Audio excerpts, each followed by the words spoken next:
नमस्कार दोस्तों, स्वागत है आपका मैथ्स मैजिक पे। तो दोस्तों चलते हैं हम लोग RRB group D exams PYP daily हम लोग चर्चा करते हैं इस पे। और बाकी बात आज इस सेशन में जो बात करेंगे हम लोग 6 सितंबर में जो पूछे गए थे, 6 सितंबर 2022 में मोस्ट पीवाईपी प्रश्न देखेंगे, ठीक है। और शिफ्ट वन फर्स्ट पूरा हो चुका है 37वां क्लास में। ये आपका 38 नंबर टोटल क्लास है। यदि अभी तक आप लोग 37 क्लास जाके नहीं देखे हैं तो आप लोग जाके यहाँ जल्दी जाके आप लोग देख सकते हैं। क्लास मोस्ट पीवाईपी प्रश्न है मेरे दोस्त, और क्विकली सॉल्व के साथ सॉल्व किया जाता है। आप लोग देख के अनुमान लगा सकते हैं, ठीक है।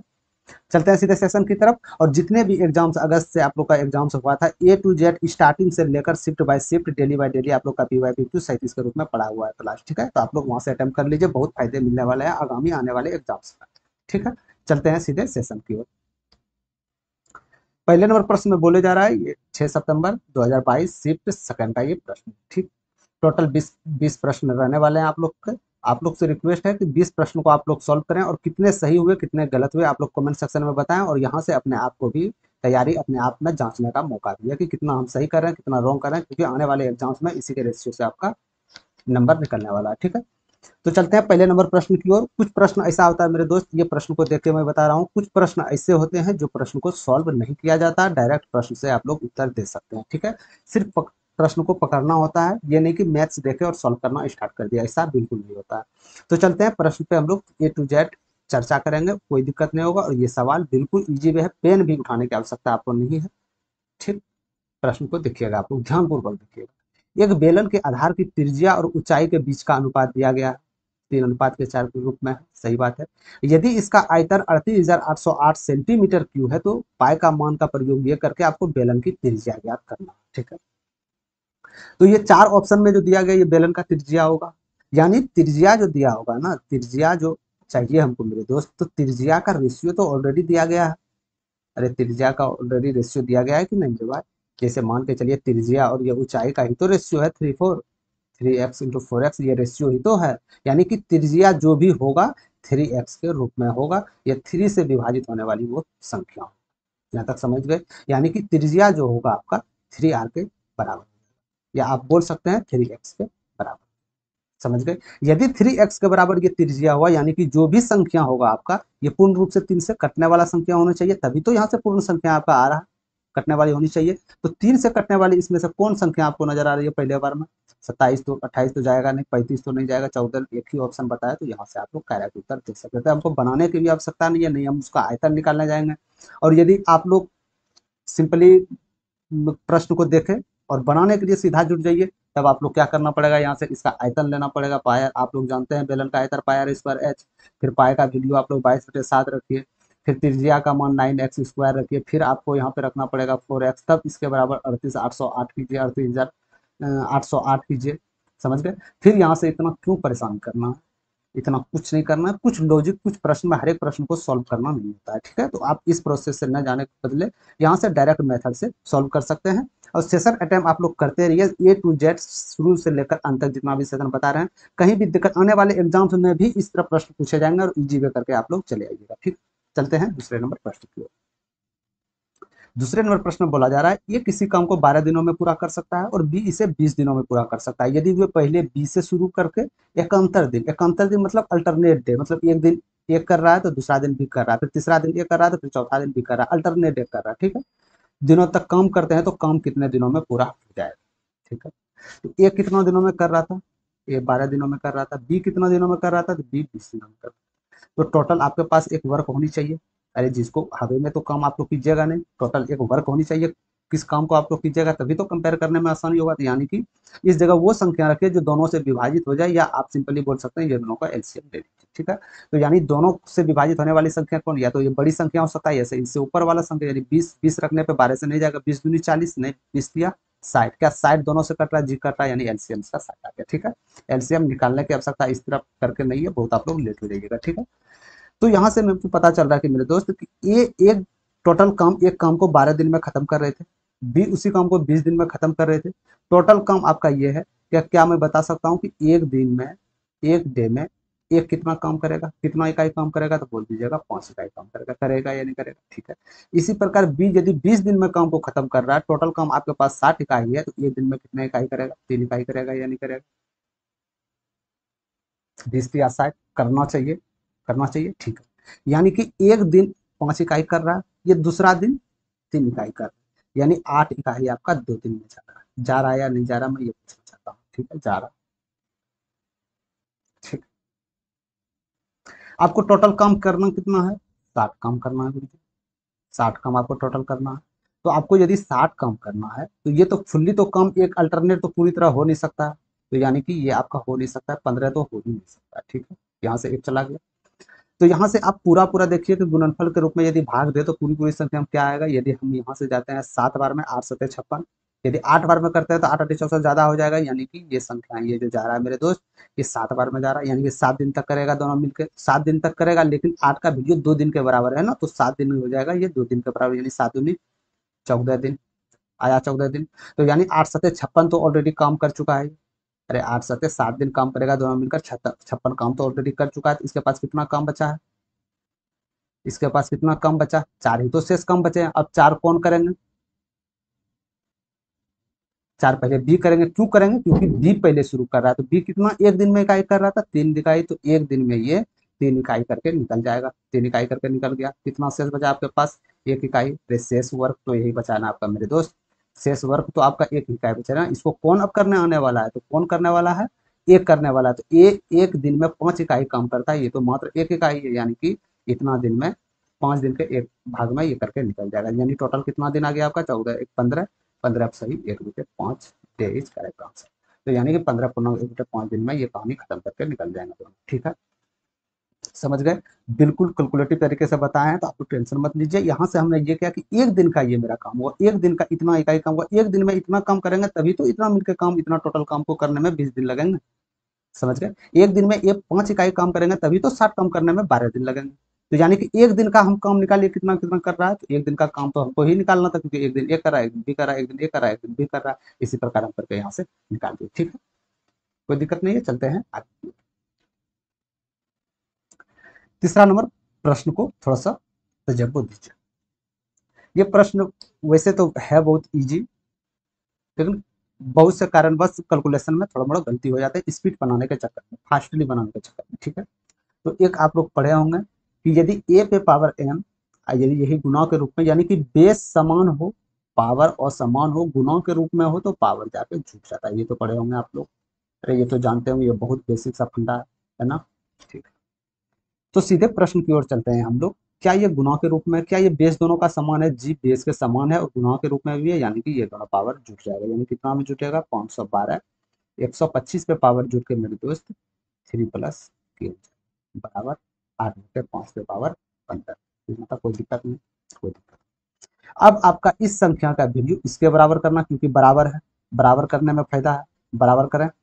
ठीक है, तो बराबर करते हैं, तो किसका क्यू आपका 512 के बराबर हो जाएगा, अरे किस चीज का क्यू करेंगे जो 512 के बराबर हो जाएगा, क्या 8 का क्यू करने के बाद 500 बराबर के बराबर आता है या नहीं, जी आता है, और नीचे 5 का, यानी इतना के रूप में हम क्यू करेंगे इसके बराबर हो जाएगा, लेकिन 3 प्लस के ऊपर में ऑलरेडी था, यानी ये दोनों गुणनफल हो जाएगा। ठीक है, पावर 15, बेस समान है, बेस को आप हटाइए, यहाँ से आपका क्या हो जाएगा, 9 प्लस 3 के इक्वल टू 50, तो यहाँ से 3 के बराबर 6 हो जाएगा, के का मान 2 हो जाएगा, तो के का मान क्या है आपके पास, तो के का मान 2 है, तो ही option number B is correct answer. समझ, ठीक है।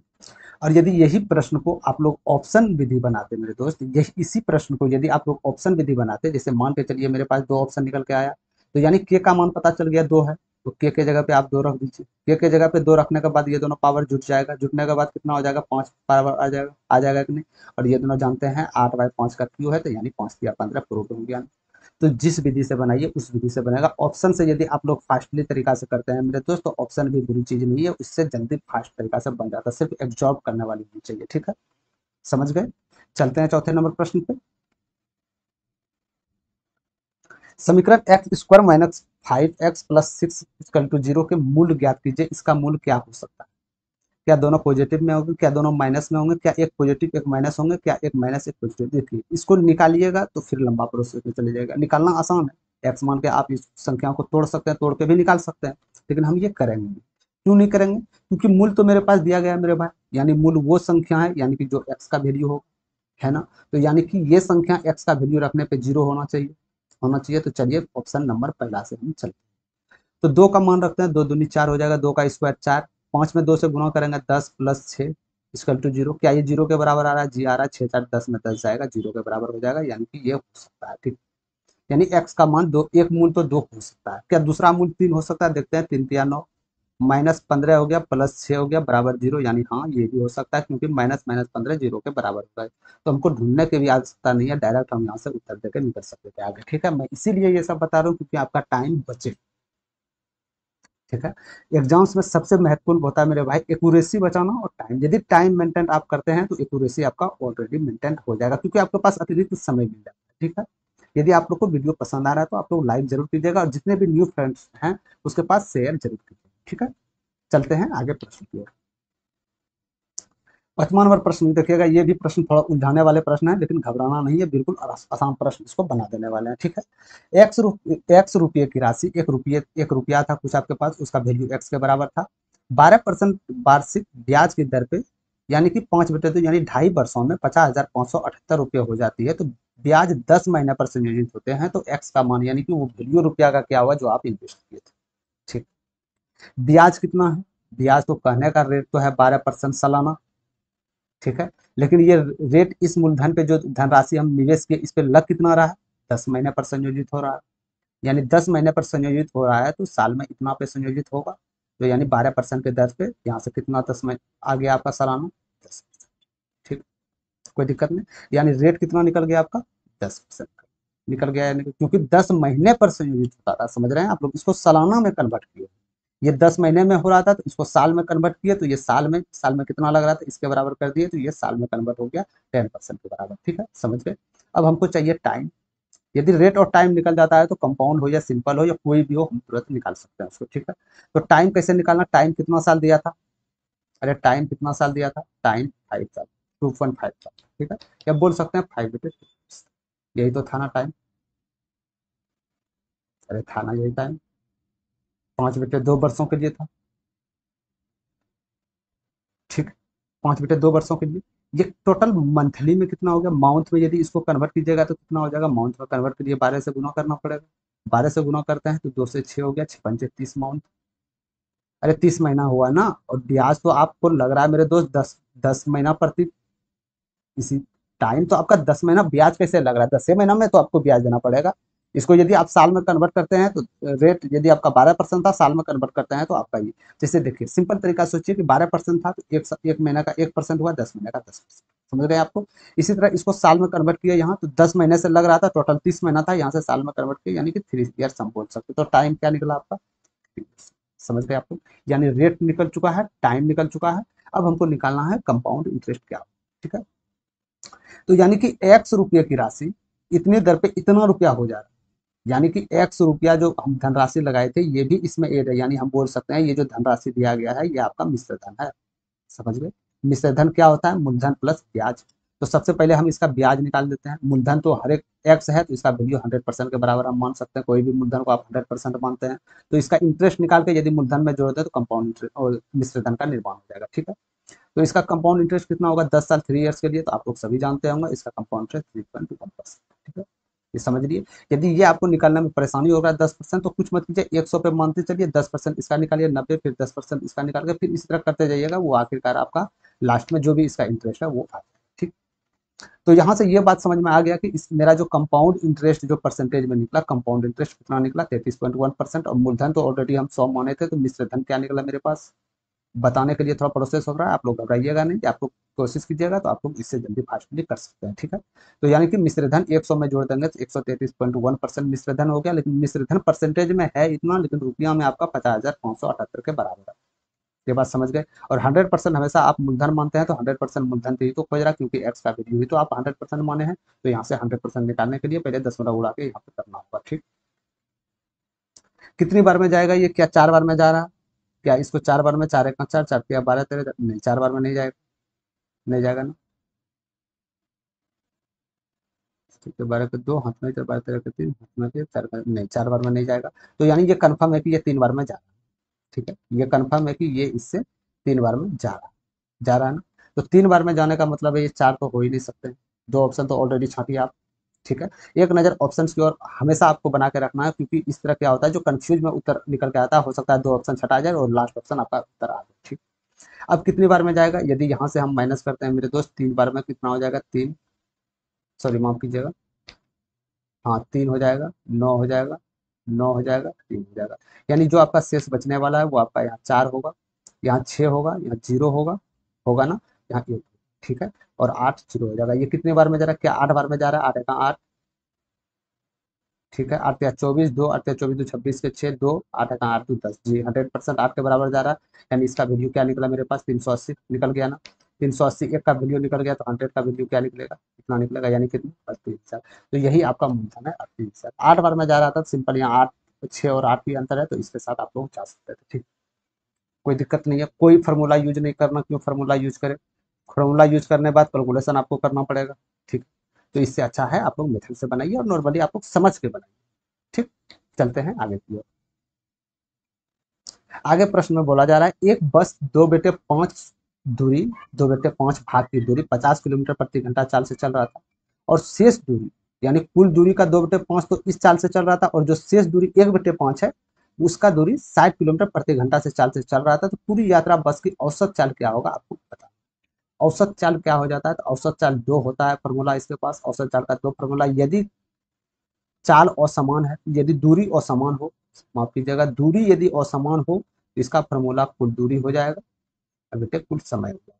ठीक है, यदि दूरी समान हो, यदि दूरी समान, औसत चाल निकालिएगा, यदि दूरी समान होगा मेरे दोस्त, दूरी समान होगा तो दोनों को 2 से गुना करना है, चाल को गुणनफल करना है, नीचे दोनों योग से काट देना। ठीक है, यहाँ तक समझ गए, कोई दिक्कत नहीं है। अब चलते हैं सीधे प्रश्न की ओर, कुल दूरी कितना है, कुल दूरी हमको नहीं पता, लेकिन बेटे में दिया गया, बेटे में भी नहीं करेंगे हम, एक संख्या मानेगा, हमेशा 100 मानेंगे हम। ठीक है, मान लीजिए 100, कि 100 किलोमीटर हमको चलना है। ठीक है, 100 किलोमीटर हमको चलना है, समझ गए, यानी कुल दूरी हम जान गए कि यहाँ से औसत चाल यदि निकाले तो कुल दूरी हमको समझ में आ गया 100 किलोमीटर है।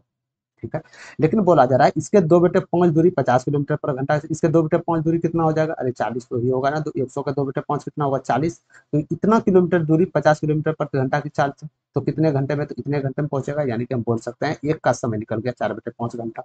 सही बात है। दूसरा दूरी क्या, 40 किलोमीटर ऑलरेडी चल चुका है, अब आपके पास 100 किलोमीटर में 60 किलोमीटर बचा है, इसको चलने के लिए 60 किलोमीटर पर आवर की गति से आप इस्तेमाल करते हैं, तो इसको पहुंचने में 1 घंटा लगेगा। 1 घंटा में ये जोड़ देगा, साफ साफ पता यहाँ चल गया कि कुल दूरी कुल समय हो गया, तो इसको योग कर देना, तो 100/10 × 5, यही होगा ना, सॉरी माफ कीजिएगा, तो यानी ये हो जाएगा 9, ये 5 ऊपर चले जाएगा, तो यानी 500/9 आपका यही उत्तर होगा किलोमीटर बराबर। समझ गए, तो 500/9, 500 क्या नहीं हो जाएगा, 9×5 = 45, इसको पूर्णांक में तोड़िए, 9×5 = 45, 9×5 = 45, यानी 55 से स्टार्ट होगा, 55 से एक ही स्टार्ट है, तो ये तीनों नहीं हो सकता, तो ये is correct answer, option number. समझ गए, ठीक है, पूरा भी पूर्णांक आपको नहीं निकालना है, जहां तक निकालना है जहां तक आपका प्रश्न आ जाए, समझ जाए, जहां तक आपका उत्तर मिल जाए वहीं तक कैलकुलेशन करना है, उतना ज्यादा आपको क्रिएटिव करना नहीं है, सीधा उसको ऑप्शन से, जो भी होता है आपका ऑप्शन से मतलब है, ऑप्शन आप सही लगाइए, टिक करके आइए, आपका रिजल्ट बनना चाहिए। ठीक है, चलते हैं 7वां नंबर प्रश्न की ओर। किसी आंकड़े के लिए बहुलक दिया गया है आपके पास, माध्य भी दिया गया है, और माध्यक खोज रहा है क्या, तो इस प्रकार प्रश्न में 3 माध्य माध्य का बहुलक के फॉर्मूले होते हैं मेरे दोस्त, इसमें नहीं कम से कम एक फॉर्मूला आपको याद रखना होगा, हर हाल के समय में हमेशा आपको मुसीबत में काम देने वाला है। क्या वो फॉर्मूला है, बहुत सिंपल सा फॉर्मूला है, बहुलक जो हो जाएगा मेरे दोस्त, बहुलक बराबर 3 माध्य का -2 माध्य। ठीक है, कितना, -2 माध्य, तो बहुलक आपके पास कितना है, अरे बहुलक दिया गया है ना, कितना है बहुलक आपके पास, तो बहुलक 24.6 है। ठीक है, अच्छी बात है।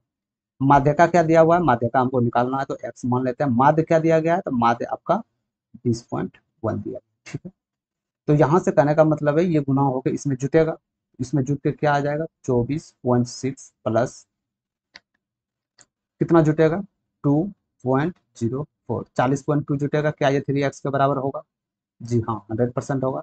तो 3x बराबर यहाँ से यदि आप इसको जोड़ते हैं मेरे दोस्त, तो 0.8 हो जाएगा, यहाँ 4 हो जाएगा, यहाँ 64 हो जाएगा, तो x का वैल्यू यहाँ से निकल जाएगा, 3 दूनी 6, 3 × 3 3 × 18, 10 एक के बाद है, यानी 21.6 जो हो जाएगा इसका माध्यक हो जाएगा, क्योंकि x आप माध्यक को माने थे। ठीक है, तो यहाँ से 21.6 is correct answer, option number 3।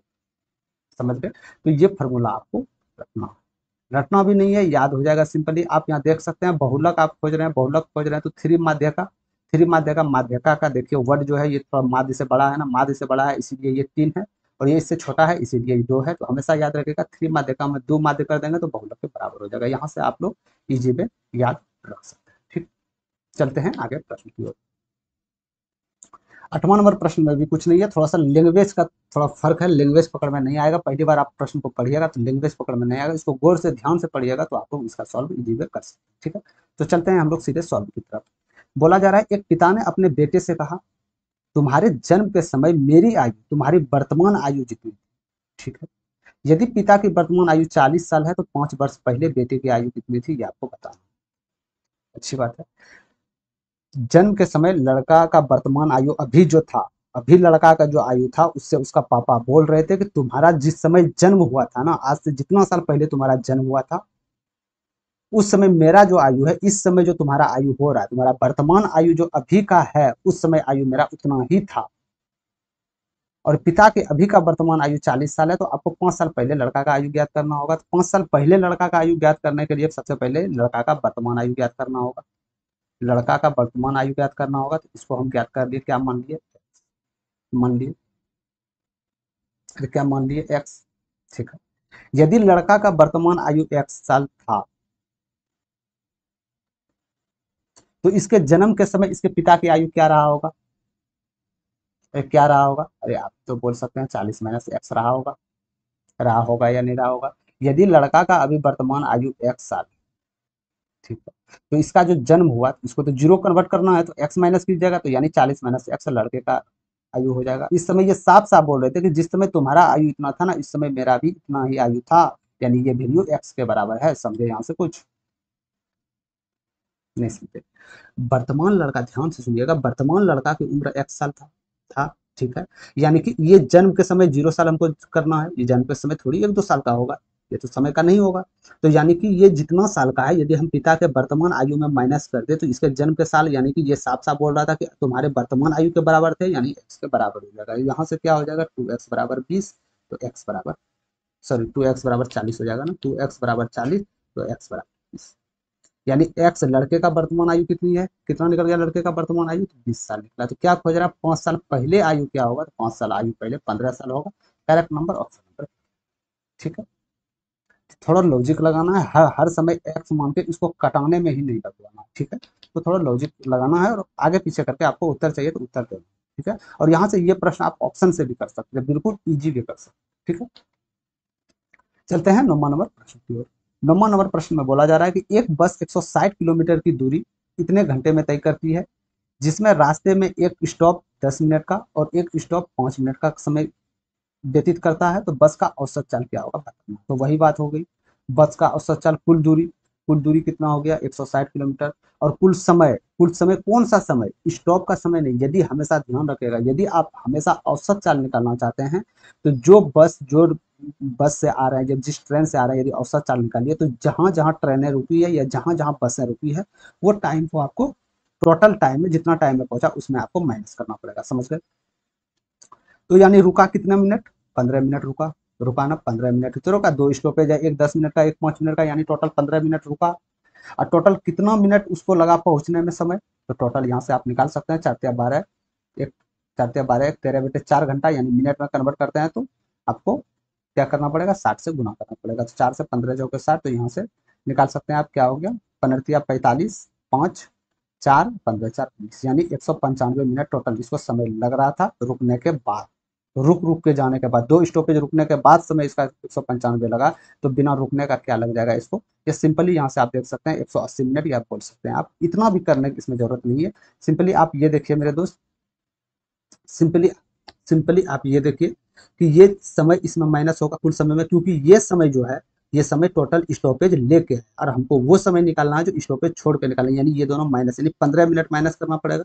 तो 15 मिनट को घंटा में परिवर्तित करेंगे तो 15/60 यानी 1/4। तो टोटल पहुंचने में समय 3 पूर्णांक 1/4 लग रहे थे, तो 1/4 आपका चले जाएगा, बचेगा हमेशा कितना 3। तो यहाँ से 3×5 = 15 हो गया, 3×3 9 हो गया, 53 पूर्णांक में आना चाहिए। 53 पूर्णांक में एक ही ऑप्शन है, option number is correct answer. Option हम नहीं बदले हैं, ये ऑप्शन अरबी द्वारा पूछा गया, जो ऊपर से दिया गया ऑप्शन था वही ऑप्शन था। हम ऑप्शन के साथ भी छेड़छाड़ नहीं किया, नहीं क्वेश्चन के साथ किया। समझ गए, सिर्फ बनाने के तरीका में छेड़छाड़। ठीक है। तो इजी वे यहाँ से आप 53 निकल गया, तो हमको पूर्णांक भी निकालना नहीं है, 53 सीधे हमको पता चल गया 53 पूर्णांक होगा भी तो 1/3 ही होगा, क्योंकि 10 को आप 3 से भाग कीजिएगा तो हमेशा पूर्णांक में 1/3 बचेगा। ठीक है, चलते हैं 10वां नंबर प्रश्न की ओर।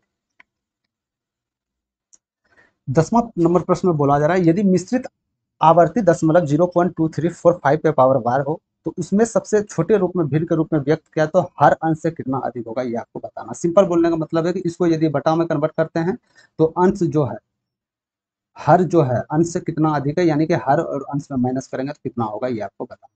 ठीक है, तो सबसे पहले ये हर एक शिफ्ट में पूछा गया एग्जाम है, जब से ग्रुप डी एग्जाम्स 2022 में स्टार्ट हुए थे हर एक शिफ्ट में एक प्रश्न देखने को मिला है, और जितने भी पीवाईपी कराए हैं हर एक प्रश्न इसको लेके आए। ठीक है, तो आप लोग इजी वे समझ सकते हैं, डायरेक्ट हम यहाँ से चलते हैं।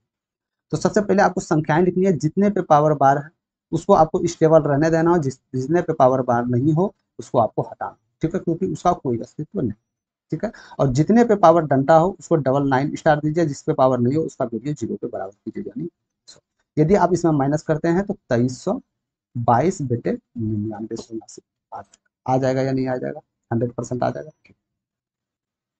इसको आप यदि कटाते हैं तो आप 9 बार में कटाइए, तो यहाँ से 1100 आ गया, 9 बार में इसको कटाते हैं तो 9 दूनी 18 हो जाएगा। ठीक है, 5 और 9×5 = 45, 9×5 = 45, क्योंकि 6 बार में नहीं जाएगा, 9×5 = 54 हो जा रहा है 6 बार में, 9×45 ये चले जाएगा तो 7 आ जाएगा, 9×8 = 12। ठीक है, क्या ये 9 बार में और जा रहा है, क्या 9 बार में जा रहा है, ये नहीं जा रहा ना।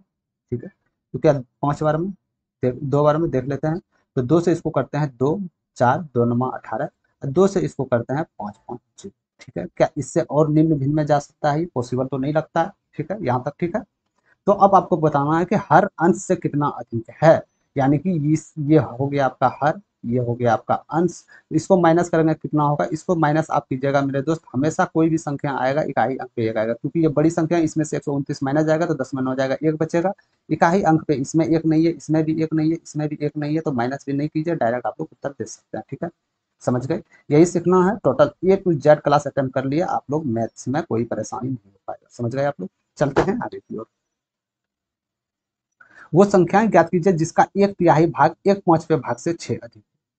ठीक है, तो वो संख्याएं हम नहीं जानती है, तो संख्याएं कुछ भी नहीं जानते हैं तो संख्याएं आप मानिए। ठीक है, मान लिए, तो ये संख्या एक संख्या था, इसका 1/3 भाग, और इसी संख्या का 1/5 भाग, यदि दोनों का माइनस करेंगे तो इससे एक 6 अधिक होगा, यानी कि माइनस करने पे 6 के बराबर। साफ साफ ये बोला जा रहा है, यदि इसको माइनस कीजिएगा तो आप लोग जानते हैं कॉर्नर हमेशा इस रूप में होगा, तो कॉर्नर आपको माइनस करना होगा, तो यानी 5x में 3x जाएगा तो 2x, और नीचे गुणनफल करना है, 5×3 = 15 बराबर 6। ये आपका फास्टली कैलकुलेशन होनी चाहिए। ठीक है, तो यहाँ से 2 से 3 चला गया, यानी x का वैल्यू कितना आ गया, 45, तो 45 इसका करेक्ट आंसर हो जाएगा, नंबर ऑप्शन 2। ठीक है, और यदि आप इसको ऑप्शन से भी करना चाहते थे, ऑप्शन से भी बिल्कुल आसानी विधि से कर सकते थे। कैसे कर सकते थे ऑप्शन से, कि एक संख्याएं हैं, इसमें से चारों में से कोई एक ही संख्याएं हो सकती है ना, तो हम माने 35, क्योंकि ऑप्शन निकल चुका है तो हम जान चुके हैं 45 होगा, तो इसका 1/3, यदि इसका 1/3 करते हैं तो 15, और फिर इसका 1/5, 1/5 करते हैं 9, क्या इसमें घटाने के बाद 6 अधिक है एक दूसरे से, हमेशा 6 इससे अधिक है, तो यानी आपके ऑप्शन साथ इसमें जा सकते हैं। तो ऑप्शन भी तरीका पूरी नहीं है, ऑप्शन आपका कैलकुलेशन बचाता है। ठीक है, तो जो आप ये कैलकुलेशन इतना भाग में जो कैलकुलेशन किए थे, ये ऑप्शन आपका बचा देगा, ये डायरेक्ट आप मुंह से उत्तर दे सकते हैं। ठीक है, समझ गए। और यदि आप हम कैलकुलेशन भी नहीं करते तो एक विधि से हम लोग देख सकते थे मेरे दोस्त, कि इसका जो भी तिहाई भाग होगा, 5वें भाग होगा, माइनस करके हमेशा एक पूर्णांक में आ रहा है। समझ गए, हमेशा एक पूर्ण संख्या में आ रहा है, तो यानी 1/3 से भाग वो संख्याएं पूर्ण होनी चाहिए विभाजित। क्या 1/3 हो रहा है इससे, 1/3 नहीं हो रहा, इससे नहीं हो रहा, 3 से नहीं हो रहा, तो सिंपली ऑप्शन इसके साथ जा सकते हो। ठीक है, जैसे विधि बनाइए आंसर आना ही आना है। ठीक, चलते हैं 12 नंबर प्रश्न की ओर। देखिएगा ये भी प्रश्न अति महत्वपूर्ण है और पूछा जा सकता है आने वाले एग्जाम से। एक दुकानदार एक पंखे का मूल्य उसके क्रय मूल्य से 22% अधिक पर अंकित करता है, और उसके अंकित मूल्य पर 15% की छूट देता है। यदि उसे 111 रुपये का लाभ होता है तो पंखे का अंकित मूल्य कितना है, आपको अंकित मूल्य बताना। समझ गए यहाँ तक। ठीक है, तो सबसे पहले हम लोग चलते हैं कि इसका पंखे कितने में खरीदा होगा, इसका क्रय मूल्य कितना होगा। क्या क्रय मूल्य है, नजर दौड़ाइए कहीं क्रय मूल्य मिल रहा है, जी नहीं मिल रहा है, क्रय मूल्य नहीं मिल रहा है, तो क्रय मूल्य आप 100 मान लिए। कि वस्तु का हम 100 रुपया में खरीदे थे, और ये क्रय मूल्य से 22% अधिक पर इसका अंकित किया, यानी कि इसका अंकित मूल्य जो हो जाएगा 22% अधिक किए ना, 22% अधिक किए ना, तो अंकित मूल 100 का 22%, 122। 100 का 22% 22 हो जाएगा, 100 में जुड़ जाएगा, अंकित मूल 122 रुपया हम फिट कर दिए। अब बोला जा रहा था उसके अंकित मूल पर 15% की छूट भी दे दी है। ये अंकित मूल था, हमेशा छूट तो इसके अंकित मूल पर, यहाँ अंकित मूल नहीं इन्वॉल्व भी रहता तो हम हमेशा अंकित मूल पे छूट, क्योंकि क्रय मूल पे यदि आप छूट देते हैं तो हमेशा जो भी दुकानदार होगा, व्यापारी होगा, उसको हमेशा नुकसान होगा। ठीक है, तो हमेशा अंकित मूल पे छूट दिया जाता है। तो कोई भी छूट दे रहा हो तो हमेशा ये मान के चलिए अंकित वहां पे हुआ है। ठीक है, तो 122 का 15% लॉस जाएगा, क्योंकि 15% छूट दे रहा है। तो 122 का 15% कितना हो जाएगा, यानी कि आप ये बोल सकते हैं मेरे दोस्त, 122 में 15% आपका जाएगा, यानी वैल्यू कितना 85% का बच जाएगा। तो यानी कि 122 का 85%, 85% का वैल्यू भी आप शॉर्ट में 17/20 लिख सकते हैं। ठीक है, तो यहाँ से दूसरे ये आप हटा दीजिएगा, दूसरे इसको कीजिएगा, दूसरे 12 2 1 2, तो यहाँ से इजी आप कर सकते हैं। तो 17 एकम 17 चला गया, एक और 17 छः दो तल से, यानी 103 बेटे। यानी ये आपका जो भी आपका ये विक्रय मूल्य आ जाएगा मेरे दोस्त, 103 रुपया 7 पैसे विक्रय मूल्य आ जाएगा या नहीं आ जाएगा, मैं ये पूछना चाह रहा हूँ। अरे क्या आ जाएगा ना, आ जाएगा ना। ठीक है, चले आगे। यानी कि 103 रुपया 7 पैसा इसका विक्रय मूल्य आ गया, विक्रय मूल्य आ गया ना। ठीक है, अब ध्यान से सुनिए। तो उससे 111 रुपये का लाभ होता है, यानी कि क्रय मूल्य 100 रुपया है, बेचे आप 103 रुपया में, कितने परसेंट का फायदा हुआ, 3.7% का फायदा हुआ। लेकिन परसेंट में तो इतना फायदा हुआ, फायदा रुपया में हुआ कितना, 111।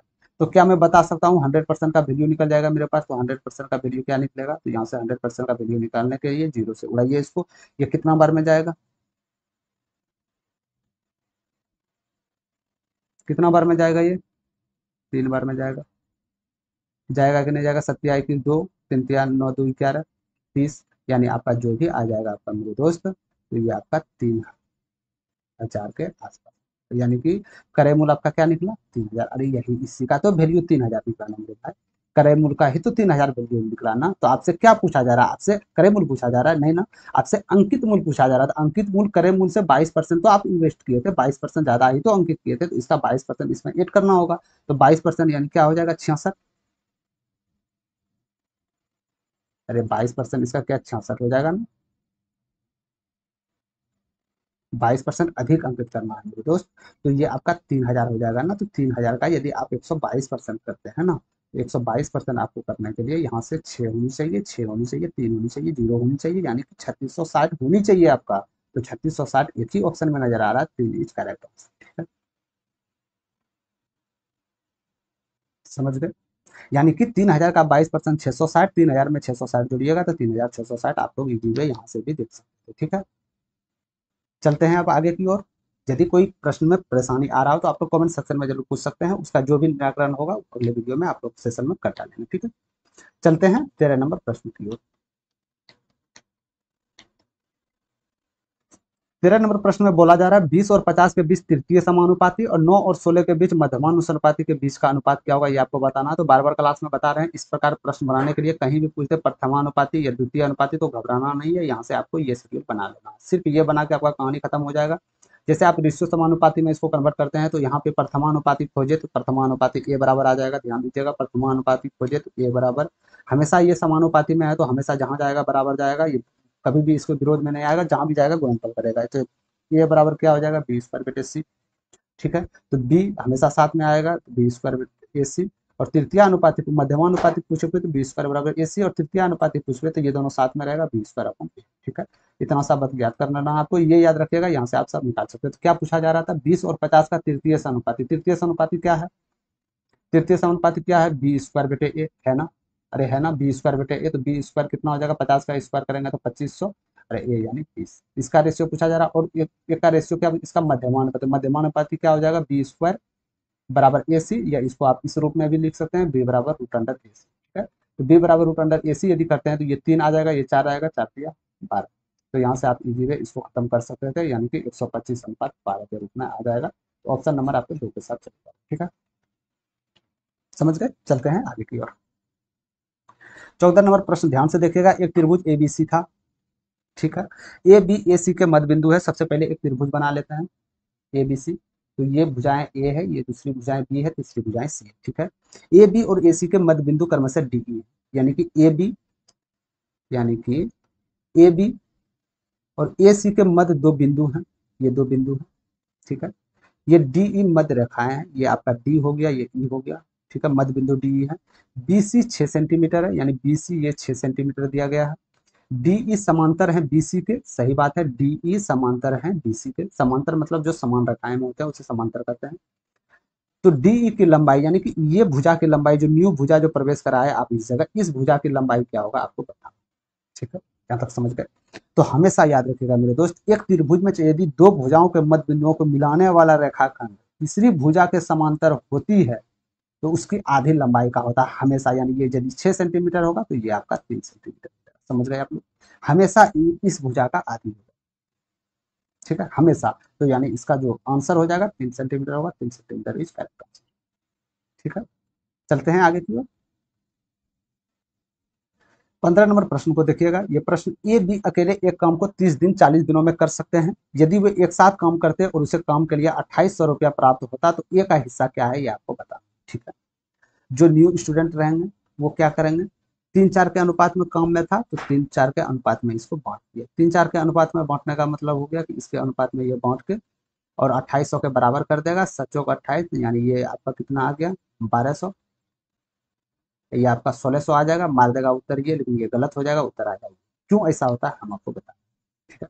आप जनरली कहीं भी काम करने जाते होंगे, कहीं भी काम करते होंगे तो वहां पे क्या होता है कि जो ज्यादा दिन काम किया उसको ज्यादा पैसा मिलेगा, मिलेगा या नहीं, जो कम दिन काम किया उसको कम पैसा मिलेगा, ठीक है। लेकिन यहाँ विपरीत होता है, क्यों विपरीत होता है, क्योंकि ये भी अकेले एक काम को, काम दिया गया रहता है, काम आपका ठेके पे दिया गया रहता है कि एक काम है, तो ये 30 दिनों में कर रहा था, बी 40 दिनों में कर रहा था, दिन लगा रहा था इतना, लेकिन काम करने के क्षमता के मामले में ये सबसे कुशल है, क्योंकि ये कम समय में उतना ही काम कम समय में कर रहा है, यानी इसको पैसा ज्यादा मिलना चाहिए, ठीक है, काबिलियत के अनुसार, ठीक है। तो यदि एक साथ वो काम करते हैं तो उसे काम में इतना 100 रुपया मिलते हैं, तो एक ऐसा क्या, सबसे पहले हमको इसका एफिशिएंसी निकालना होगा कि एक दिन में कितना कितना काम कर लेते हैं।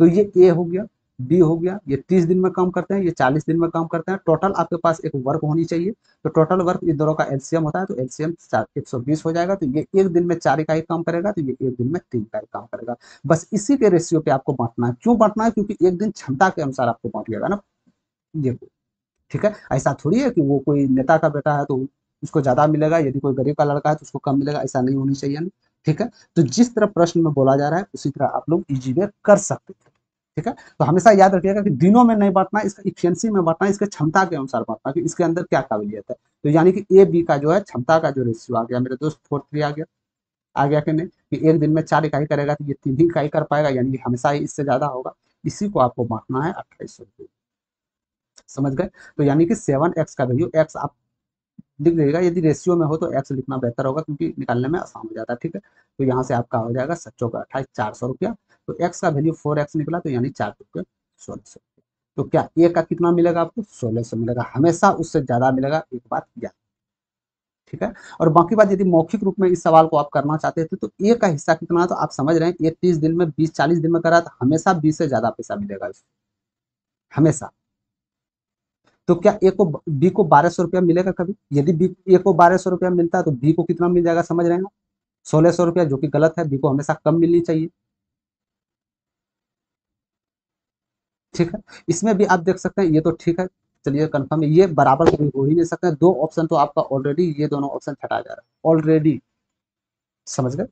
तो इस प्रकार आप लोग निकाल सकते हैं, आप लोग ये भूल नहीं कीजिएगा कि दिन के अनुसार में उसको बांट दीजिएगा, नहीं तो हमेशा गलत हो जाएगा, ठीक है, क्योंकि हमेशा उसको इफिशियंसी के अनुपात में, जो उसका क्षमता है इसके अनुपात में बांटना है। चलते हैं 16 नंबर प्रश्न की ओर। ये प्रश्न आपका बोधमास रूल का नियम फॉलो करना होगा मेरे दोस्त, सबसे पहले छोटी ब्रैकेट का काम क्रिया करेंगे, तो छोटी ब्रैकेट में यहाँ इसको माइनस करते हैं तो माइनस आ जाएगा, माइनस दूनी ये 4 आ जाएगा, -2 आ जाएगा ना, ठीक है, -2 आ जाएगा यहाँ पे, तो कितना आ जाएगा, 2 दूनी 4, 4 प्लस में जाएगा तो 4 2 6, 6 हो जाएगा, ठीक है, 6 तिया यहाँ से क्या हो जाएगा 18, एक सेकंड फिर से कर लेते हैं, एक सेकंड, ये जाएगा कितना होगा -2, -2 गुना करेंगे तो क्या आ जाएगा आपके पास 4, 2 प्लस 4 गुना 3, फिर क्या होगा 4 तिया 12 2 14, 14 भगा 7 आ जाएगा या नहीं आ जाएगा, यानी कि 14 भगा 7 यानी 2, यहाँ तक आपका काम क्रिया करने के बाद आपका 2 यहाँ से आ जाएगा, फिर ये गुना 3 हो जाएगा, यानी 6 2 8 हो जाएगा, ठीक है। तो यहाँ 8 हो गया, फिर गुना करेंगे तो 8×5 = 40 हो गया, यानी 45 में 40 जाएगा तो हमेशा 5 बचेगा, 5 is correct answer, option number 4। ठीक है, बहुत इजी प्रश्न था। चलते हैं 17 नंबर प्रश्न। अरविंद ने x रुपये में एक वस्तु खरीदी, उसने इसे 15% की हानि पर बीरू को बेच दिया। बीरू ने इसकी ढुलाई पर 126 रुपये खर्च किया और इसे 25% लाभ पर मीनू को बेच दिया। तो यदि मीनू ने इसे 1475 रुपये में खरीदा तो x का मान क्या है? कहने का मतलब है अरविंद ने x रुपये जो वस्तु खरीदा था कितने रुपए में खरीदा था, ये आपको बताना। ठीक है, मोनू कितने में खरीदा? 1475 रुपये में खरीदा।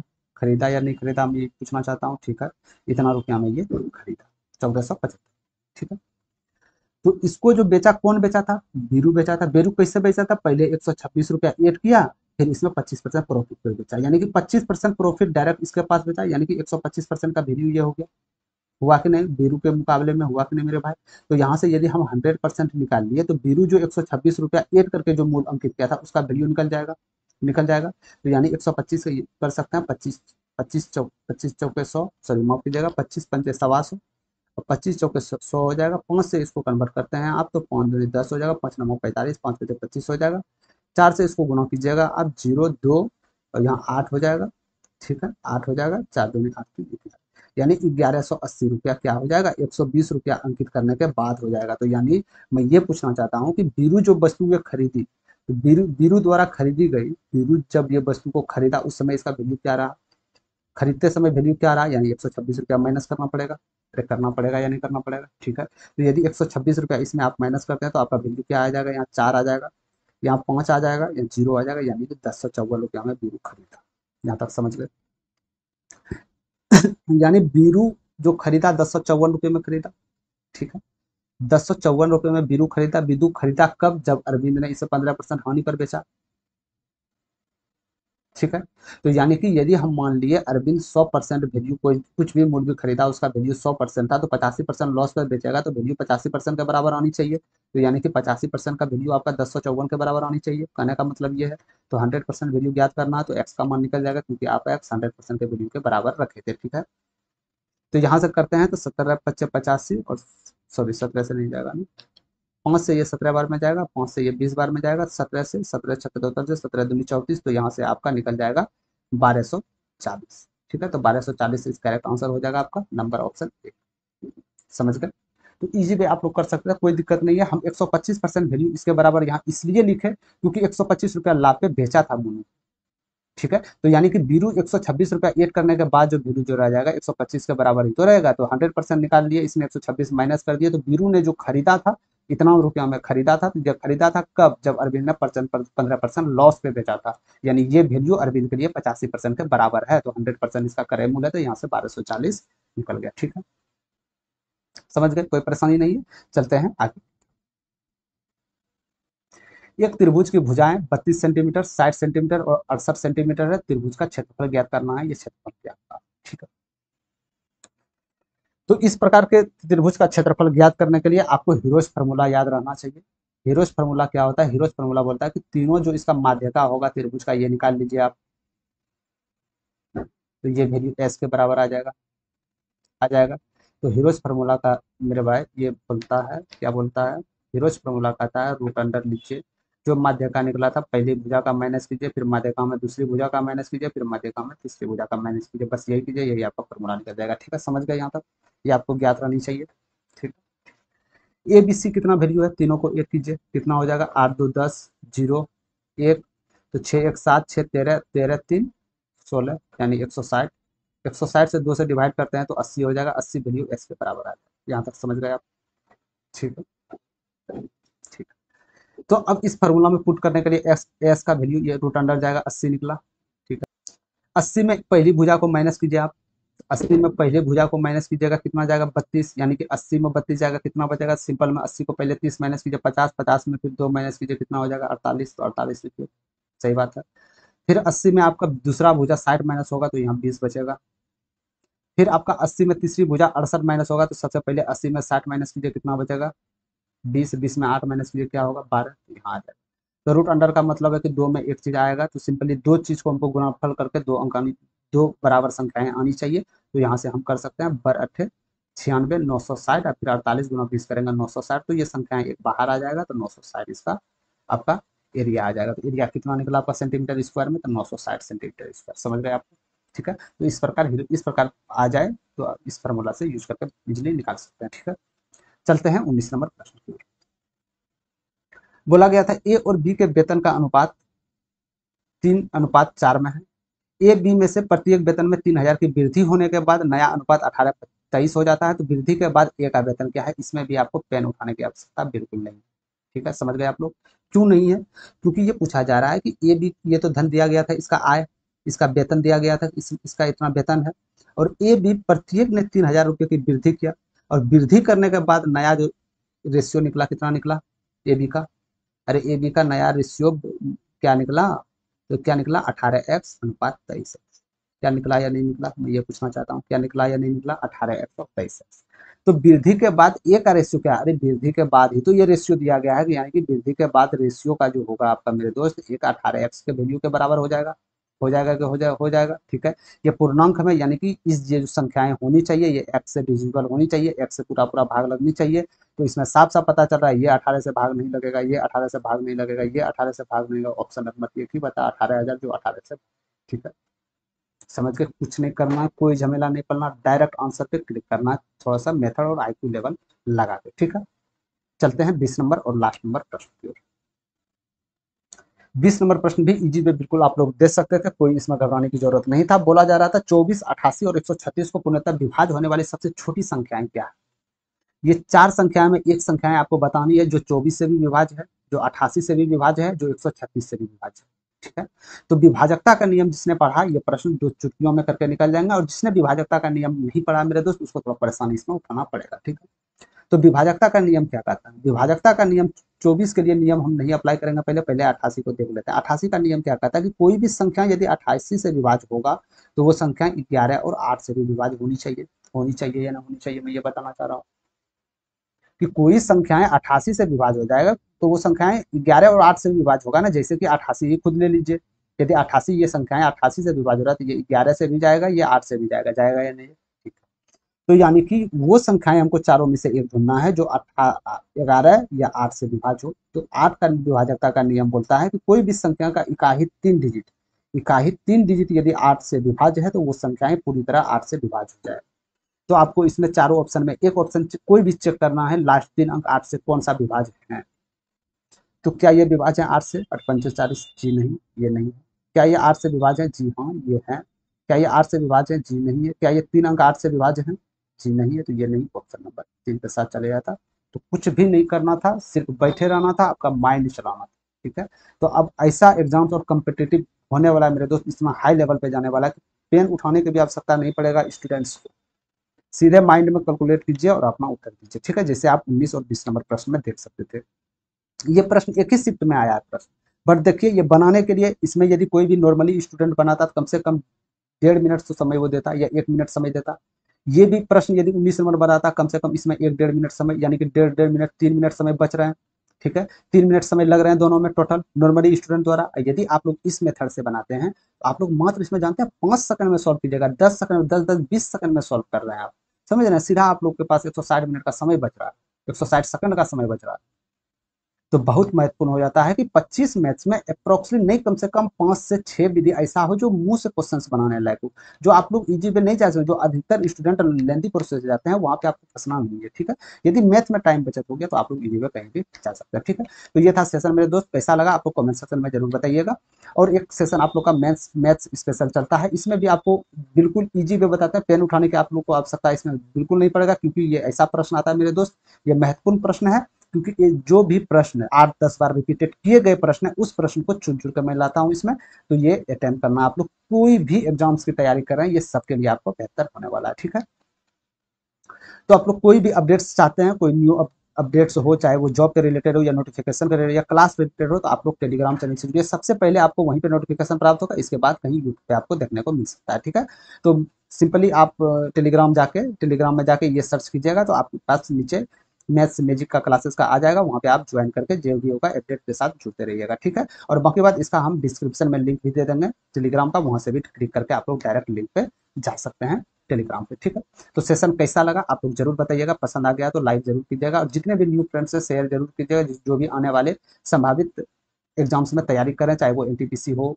क्या है कि मैथ्स एक ऐसा विषय है मेरे दोस्त, हर एक एग्जाम्स में पूछा जाता है। मैथ्स में कोई चेंज नहीं होता है, सिर्फ वो लड़का चेंजिंग के बहाने ढूंढते हैं कि ये इसमें पूछा गया तो ये मैथ्स नहीं पढ़ेंगे वो। अरे भाई मैथ्स एक ही है, परसेंटेज थोड़ी आपके लिए ग्रुप डी के लिए अलग निकल के आएगा, इसके लिए अलग निकल के आएगा, नहीं ना। सबका एक कॉन्सेप्ट है, जो एक कॉन्सेप्ट है पकड़ के आ गए तो उसका मैथ में तैयारी हो जाएगा। ठीक है, तो यदि आप लोग अभी इस चैनल पर न्यू हैं, चैनल से नहीं जुड़े हैं, तो चैनल से जुड़ जाइए और बेल आइकन ऑल पे क्लिक कर दीजिएगा पल पल अपडेट के लिए। ठीक है, तो अभी के लिए इतना ही, धन्यवाद। मिलते हैं कोई नेक्स्ट सेशन में। जय हिंद।